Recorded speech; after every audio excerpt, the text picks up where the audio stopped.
Good morning हमारे class 11th के प्यारे बच्चों। कैसे हैं आप सभी? उम्मीद है आप लोग अच्छे होंगे बच्चों और अच्छे से अपनी तैयारी कर रहे होंगे। मेरे प्यारे बच्चों, हम लोग जो है सरल रेखा में गति वाला पाठ पढ़ रहे हैं और इसके कुछ वीडियो हमने डाले हुए हैं और आज ये इसका अगला लेक्चर होगा बच्चों। देख रहे हैं यहाँ पर हमने जो है बोर्ड पर गति का समीकरण क्या होता है और ये तीनों समीकरण हमने लिख दिया है और टीवें सेकंड में चली गई दूरी या विस्थापन क्या होगी और गुरुत्व के अंतर्गत गति के लिए जो है गुरुत्व के अंतर्गत क्या गति होगी, गति का समीकरण क्या होगा और आपेक्षिक क्या होगा। और इस पार्ट का ये अंतिम लेक्चर होगा बच्चों। इसके बाद ये पार्ट का थ्योरी क्लास समाप्त हो जाएगा। इसके बाद हम लोग न्यूमेरिकल बढ़ेंगे। ठीक है बच्चों, तो चलिए आगे बढ़ते हैं हम लोग। इसमें आप देख रहे हैं गति का समीकरण पहला हेडिंग है, ठीक है ना। तो गति का समीकरण क्या होता है आप लोग कक्षा 9th में पढ़ करके आए हैं सब लोग, ठीक है ना। तो ये तीनों समीकरण हमने लिख दिया है, ठीक है ना। तो यहाँ पर आप स्क्रीनशॉट ले लें। यहाँ पर मैं लिख दे रहा हूँ कि जहाँ जहाँ भी अंतिम वेग है वस्तु का, भी अंतिम वेग है, u वस्तु का प्रारंभिक वेग है,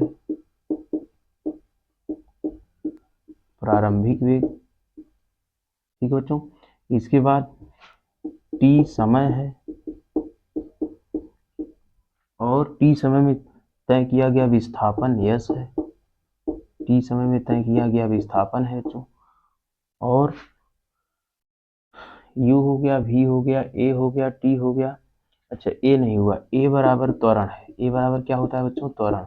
अब वस्तु गति कर रही है तो समय के साथ उसका विस्थापन चेंज हो रहा है तो वेग बदल रहा है और वेग बदल रहा है तो त्वरण भी होगा, ठीक है ना बच्चों। तो इस तरीके से जहाँ जो है ये इन सब के अर्थ हमने लिख दिए हैं। v क्या है, u क्या है, a क्या है, t क्या है, ठीक है बच्चों। इसके बाद अगला है टीवें सेकंड में चली गई विस्थापन क्या है। ये चीजें जो है, चलिए इसको हम लोग थोड़ा सा सिद्ध करते हैं, ठीक है, कि ये कैसे आया जो है, ठीक है ना। क्योंकि ये तो आप कक्षा 9th में पढ़े होंगे लेकिन इसके बारे में थोड़ा सा जानकारी आपको होना चाहिए। तो चलिए हम जो है यहाँ पर इसको मिटा दे रहे हैं बच्चों, ठीक है ना। चलिए इसको जो है टीवें सेकंड में चली गई विस्थापन ज्ञात करने के लिए, ये तो टी सेकंड में है तो टीवें सेकंड में जो है, ठीक है, इसको t-1 सेकंड में करके घटा देंगे तो t1 सेकंड आ जाएगा, ठीक है ना बच्चों। तो चलिए देखते हैं इसमें यस t-1 सेकंड में कितना विस्थापन हो जाएगा बच्चों, ठीक है ना। ये केवल चिन्ह है बच्चों, t-1 सेकंड के लिए विस्थापन, यहाँ कुछ गुणे नहीं है। ये मत समझिएगा कि यस गुणे t-1 है, ऐसा नहीं है, ठीक है ना। तो यहाँ पर देखेंगे समीकरण 2 में हम लोग रख रहे हैं यहाँ पे, ये हो जाएगा आपका u और यहाँ जो है t-1, यहाँ जो है t-1 है क्योंकि यहाँ समय दिया है और यहाँ तो समय दिया नहीं था तो यहाँ केवल चिन्ह है ये t-1, ठीक है ना। और plus half A T, T square है तो t-1 पे हम निकाल रहे हैं तो ये हो जाएगा ये। तो यहाँ एस t-1 का मान कितना आ जाएगा बच्चों? ये आ जाएगा आपका u t minus u plus half a. यहाँ इसका जो, अच्छा इसको अभी हल मत करिए, इसको समीकरण जो है कुछ ज्यादा दे दीजिए, यहाँ समीकरण जो है 4 दे दीजिए इसको, ठीक है ना। ये समीकरण 4 हो जाएगा, ठीक है। अब समीकरण 3 में से जो है इसको घटा दीजिए, सॉरी समीकरण 4 है ये, समीकरण 4, ये समीकरण 2 है, इसको 1 बच्चों, इसको 2, इसको 3 मान लेते हैं तो वो 4 हो गया, ठीक है ना। तो चलिए घटा करके देखते हैं बच्चों हम लोग।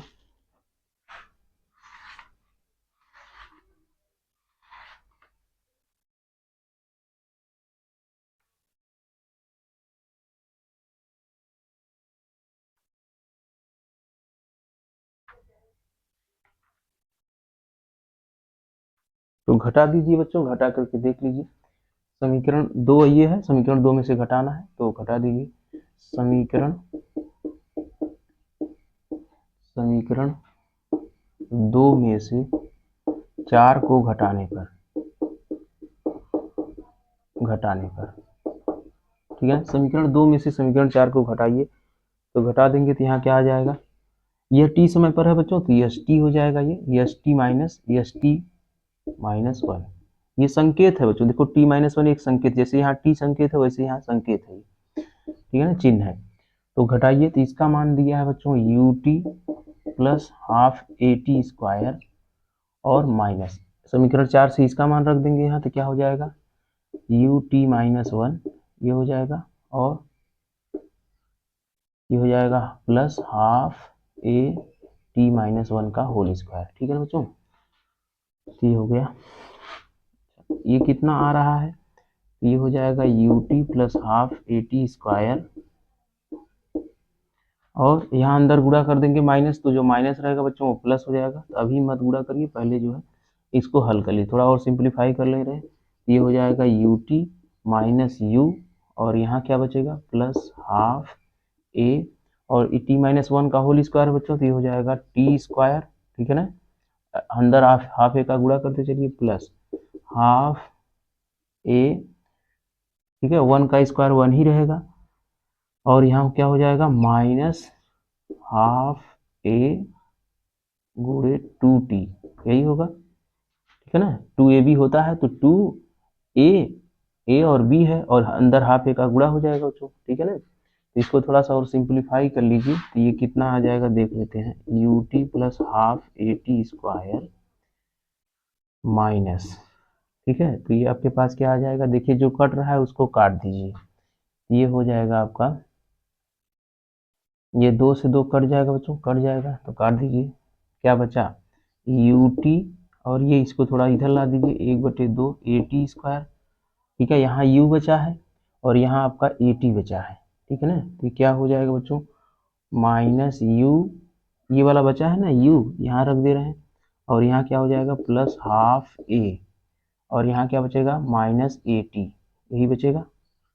ठीक है, अब आप क्या करेंगे अंदर माइनस का गुणा कर दीजिए, तो ये गुणा कर देंगे तो क्या हो जाएगा बच्चों U T plus half A T square, और माइनस का अंदर गुणा करेंगे तो ये हो जाएगा minus you t minus half A T square plus you, और जो माइनस है वो प्लस बन जाएगा, जो प्लस है वो माइनस बन जाएगा, तो यहाँ हो जाएगा ये प्लस ए टी, ये बच गया। ठीक है, अब देखो जो कट रहा है बच्चों उसको काट दो, यू टी से यू टी कट गया, इससे ये कट गया। ठीक है, तो ये कट गया, तो बचा आपके पास क्या क्या बचा बच्चों, तो देख लीजिए कितना आ जाएगा ये,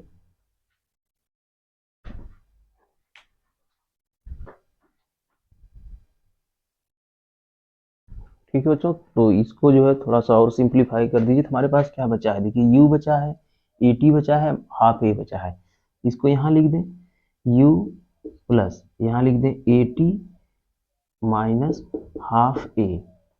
ठीक है ना, तो यहाँ देखिए थोड़ा सा u कॉमन कर लेते हैं, u कॉमन कर, क्योंकि हमको लाना यही है बच्चों, देखो ये आ गया है कि नहीं आ गया है, देखेंगे a कॉमन कर लेंगे तो यहाँ क्या बचेगा 2t माइनस 1, यही बचेगा, और पूरे 1/2, माफ कीजिएगा एक बार फिर से हल कर लेते हैं, यहाँ जो है a कॉमन कर लो, तो यहाँ क्या बचेगा t माइनस हाफ, यही बचेगा।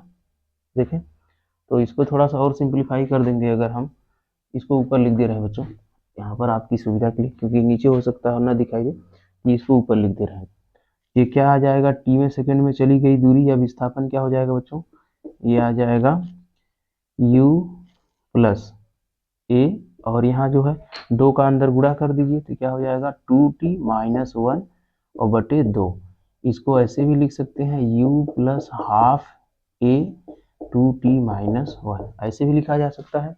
देखो बच्चों यही आया है, ठीक है ना, यही आया है, यस बराबर कितना आ गया u प्लस हाफ ए 2t माइनस 1, यही लाना था, तो ये हो गया बच्चों। ठीक है ना, तो हमें उम्मीद है कि आपको समझ में आया कि टीवें सेकंड में अगर हमको विस्थापन निकालना होगा तो इसी फार्मूले में रख देंगे। ठीक है ना, आगे सवाल में आएगा बच्चों, न्यूमेरिकल जब क्लास करेंगे अगला दिन तो आपको जरूर बताएंगे। ठीक है ना, इसके बाद चलते हैं बच्चों आगे।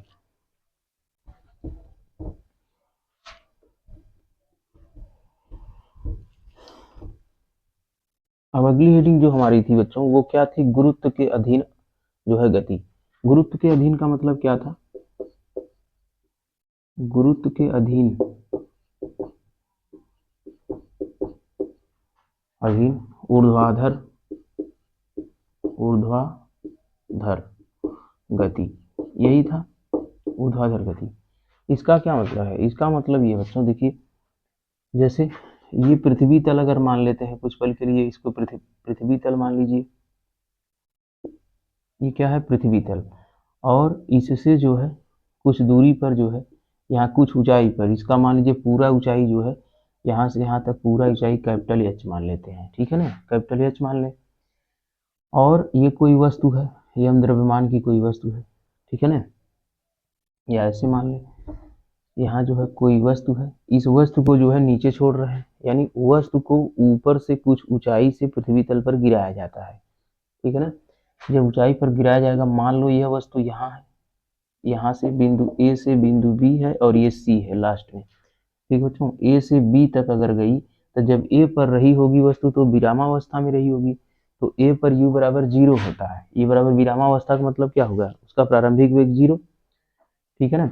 तो मान लो यहाँ से जो है यह y दूरी पर आ गई, ठीक है, ये ए से बी पर y दूरी तय कर ली, तो बी सी के बीच की दूरी कितनी बची, अगर टोटल दूरी h थी बच्चों, यहाँ से यहाँ तक पूरा h थी कैपिटल, और तो बी सी की दूरी क्या बचेगी, h माइनस वाई, यही बचेगी, ठीक है ना। अच्छा ध्यान दीजिएगा, गुरुत्व के अधीन जो है ऊर्ध्वाधर जब गति होती है, अगर कोई वस्तु ऊपर से नीचे गिराई जाती है या गिरती है तो हमेशा जी प्लस रहता है, क्योंकि गुरुत्वीय बल नीचे की ओर ही काम करता है, तो आपको कुछ लगाने की जरूरत नहीं पड़ती है बल, ठीक है ना। इसलिए ए के स्थान पे हम लोग क्या रखते हैं, प्लस जी, ए के स्थान पे क्या रखेंगे, प्लस जी, और प्लस जी रखेंगे तो इस स्थिति में आप देखेंगे यहाँ पर क्या हो जाएगा, गति का समीकरण, तो इस स्थिति में जब रख देंगे तो गति का तीनों समीकरण इस प्रकार हो जाएगा, तो क्या हो जाएगा, v बराबर यू प्लस जी टी, क्या हो जाएगा, v बराबर यू प्लस जी टी, और यहाँ रखेंगे तो ये हो जाएगा यस बराबर U T plus half G T square, ठीक है ना। और ये क्या हो जाएगा, v स्क्वायर बराबर you square plus 2g yes या एच जो भी है, ठीक है ना। यहाँ यस के स्थान पे क्या हो जाएगा बच्चों, यस वाई, क्योंकि वाई दूरी तय किया है, ठीक है ना, ये बात समझ में आई आपको। अच्छा अगर वस्तु जो है ए पर है, तो ए पर वस्तु अगर उच्चतम बिंदु यानी ए पर है तो ए पर विरामावस्था में है, अब विरामावस्था में यू बराबर क्या होता है, 0, क्या होता है 0, तो यहाँ 0 रख देंगे तब इस, ठीक है ना, यहाँ पर ऐसे उच्चतम बिंदु के लिए, उच्चतम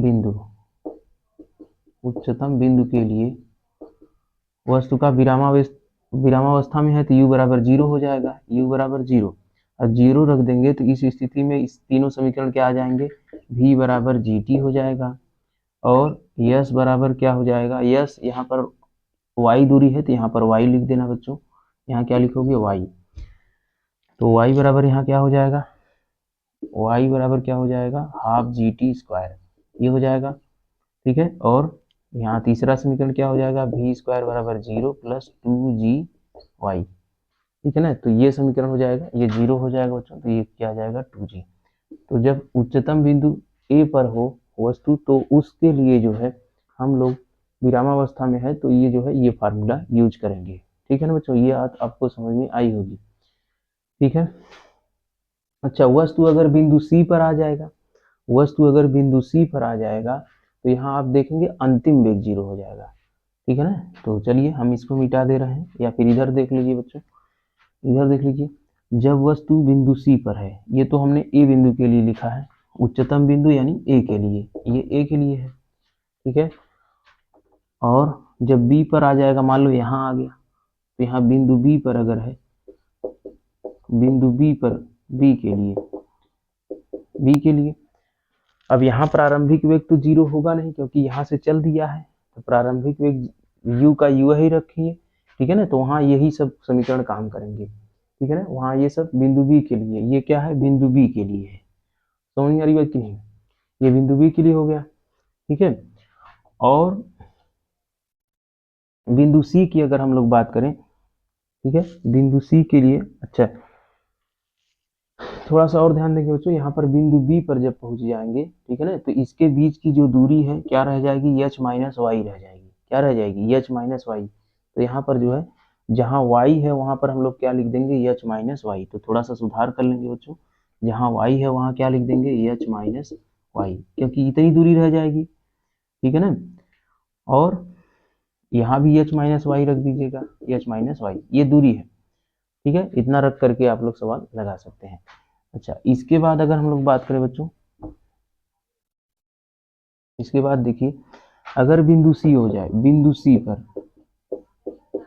सी पर के लिए, बिंदु सी पर जब आ जाएगा वस्तु, तो उसका अंतिम वेग 0 हो जाएगा, क्योंकि कोई वस्तु पृथ्वी तल पे जब ऊपर से नीचे गिर गई तो वो रुक गई, तो रुकने का मतलब क्या हो गया, अंतिम वेग v बराबर 0। उस स्थिति में आप यहाँ पर जहां जहां v है वहां पर क्या लगा देंगे, 0 लिख देंगे। तो इसका मतलब गति का प्रथम समीकरण में रखेंगे तो 0 बराबर u प्लस जी टी, ये हो जाएगा, ठीक है ना। तो यहाँ से आप समय t का मान निकाल सकते हैं कि कितने समय में यह वस्तु नीचे गिरी, तो ये हो जाएगा t बराबर माइनस यू बटे जी, यही आएगा,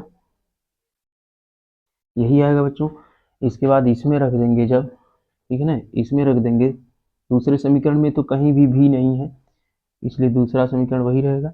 दूसरे समीकरण तीसरा समीकरण में रख के देखिए, यहाँ 0 हो जाएगा, तो यहाँ क्या हो जाएगा, यू स्क्वायर प्लस 2g, ठीक है ना, 2g, एच तो यहाँ 0 है, एच क्या है, 0 है, क्योंकि एच यहाँ पर बी से जब सी पे आ गया तो ऊंचाई कुछ रह गई, 0 हो गया।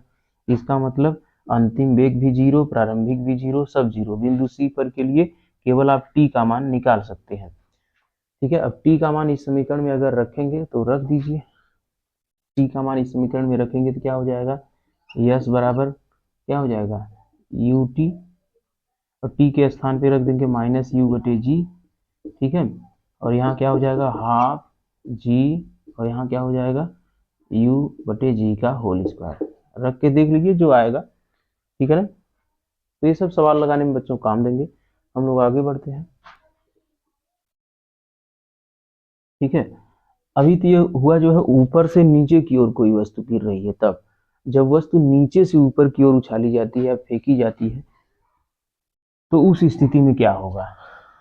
अब इसी समीकरण में अगर हम लोग देख लें बच्चों, इसी चित्र में बात करें, वस्तु को अगर नीचे से ऊपर की ओर फेंका जा रहा है, तो आप गुरुत्व अधीन के क्या कर रहे हैं, गुरुत्व बल के विरुद्ध काम कर रहे हैं, क्योंकि वस्तु ऊपर से छोड़ देंगे नीचे अपने आप आ जाएगी, लेकिन नीचे से ऊपर फेंकने के लिए आपको बल लगाने की जरूरत पड़ेगी, ठीक है ना। इसका मतलब आप उसके विरुद्ध काम कर रहे हैं। इसका मतलब ए के स्थान पे माइनस जी रख देंगे, ए के स्थान पे माइनस जी रख देंगे, तो यहाँ सब समीकरण में क्या हो जाएगा, आप देख लीजिए, v बराबर क्या हो जाएगा, u माइनस जी टी, ये हो जाएगा, तब ये क्या हो जाएगा, और यहाँ क्या हो जाएगा, यस बराबर you t minus half G T square, ये हो जाएगा।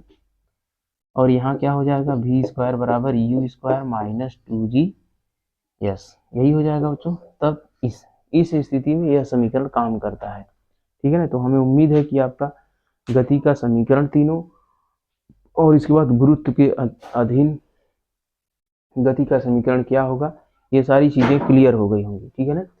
चलिए बच्चों आगे बढ़ते हैं हम लोग। इसके बाद जो है बच्चों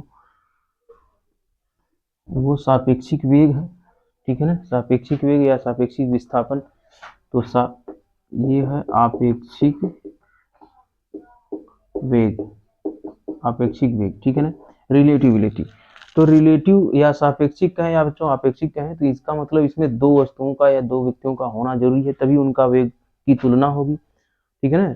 उसी को जो है वेग की तुलना ही क्या है यहाँ पर, अपेक्षिक वेग है। जैसे कोई वस्तु किससे कितना आगे है, उसका वेग कितना है, वही तुलना करना है। जैसे दो वस्तुएं अगर इस तरीके से हैं, दो वस्तुएं हैं, यहाँ पर इसका विस्थापन एक्स ए है मान लीजिए, ये बी है, ये मूल बिंदु है, ठीक है ना, मान लो।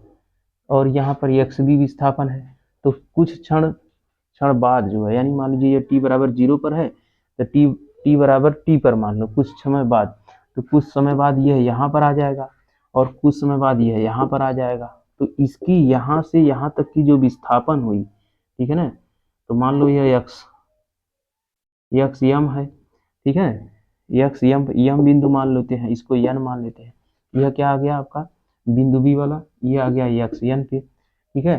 तो ये इसका विस्थापन कितना हुआ, मतलब क्षण टी में कितना अंतर आया, तो इसको आप ज्यादा में से कम को घटा देंगे,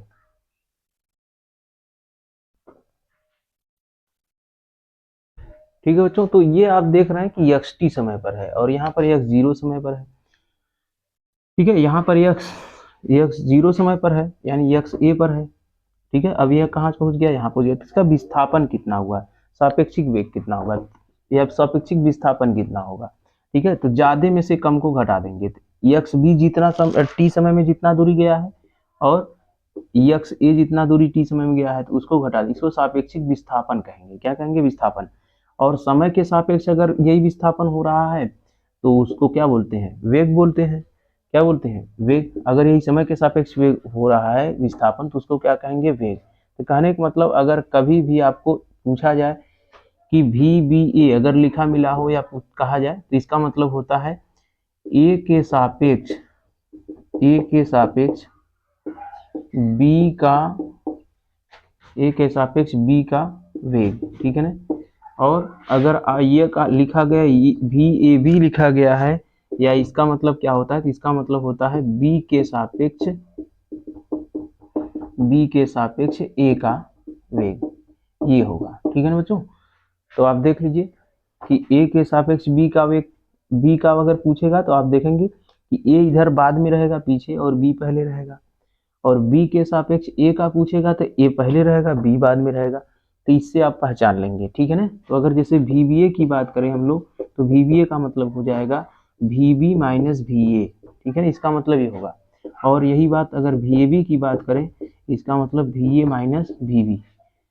ठीक है ना, समझ में आई बात की नहीं। तो इस तरीके से आप देख रहे हैं कि ये दोनों एक दूसरे के क्या है, ठीक है, विपरीत है। विपरीत होने का मतलब क्या है कि अगर इसमें से इसको हम घटा दें तो जीरो आ जाएगा। समझ में आ रही बात की नहीं। तो देख लीजिए, सॉरी जोड़ दें तो जोड़ने पर ये जीरो आ जाएगा, घटाने पर नहीं, जोड़ने पर जीरो आ जाएगा। इसका मतलब ये लिख सकते हैं कि VBA बराबर माइनस VAB। ठीक है ना। देख लीजिए, अगर यहाँ से माइनस हम कॉमन कर लें तो VB पहले आ जाएगा, VA बाद में आ जाएगा। यहाँ से अगर माइनस कॉमन कर लें, देखिए VA माइनस, यहाँ क्या हो जाएगा बच्चों, यहाँ हो जाएगा माइनस VA, और ये क्या हो जाएगा, माइनस माइनस प्लस बन जाएगा। तो ये हो जाएगा VB। इसको क्या लिख सकते हैं, माइनस VB माइनस VA। अच्छा, VB माइनस VA को क्या लिखेंगे, VBA। ये वाला देखिए VB माइनस VA बराबर VBA है, इसको क्या लिख देंगे, माइनस VBA।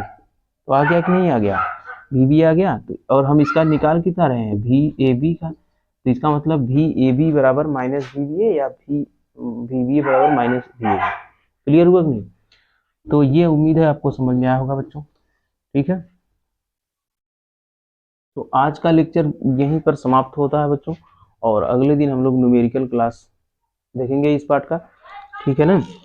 तो चलिए, आप तब तक अपना ख्याल रखिए, और आपका ये वीडियो कैसे लगा जरूर बताएं हमें। ठीक है ना, धन्यवाद।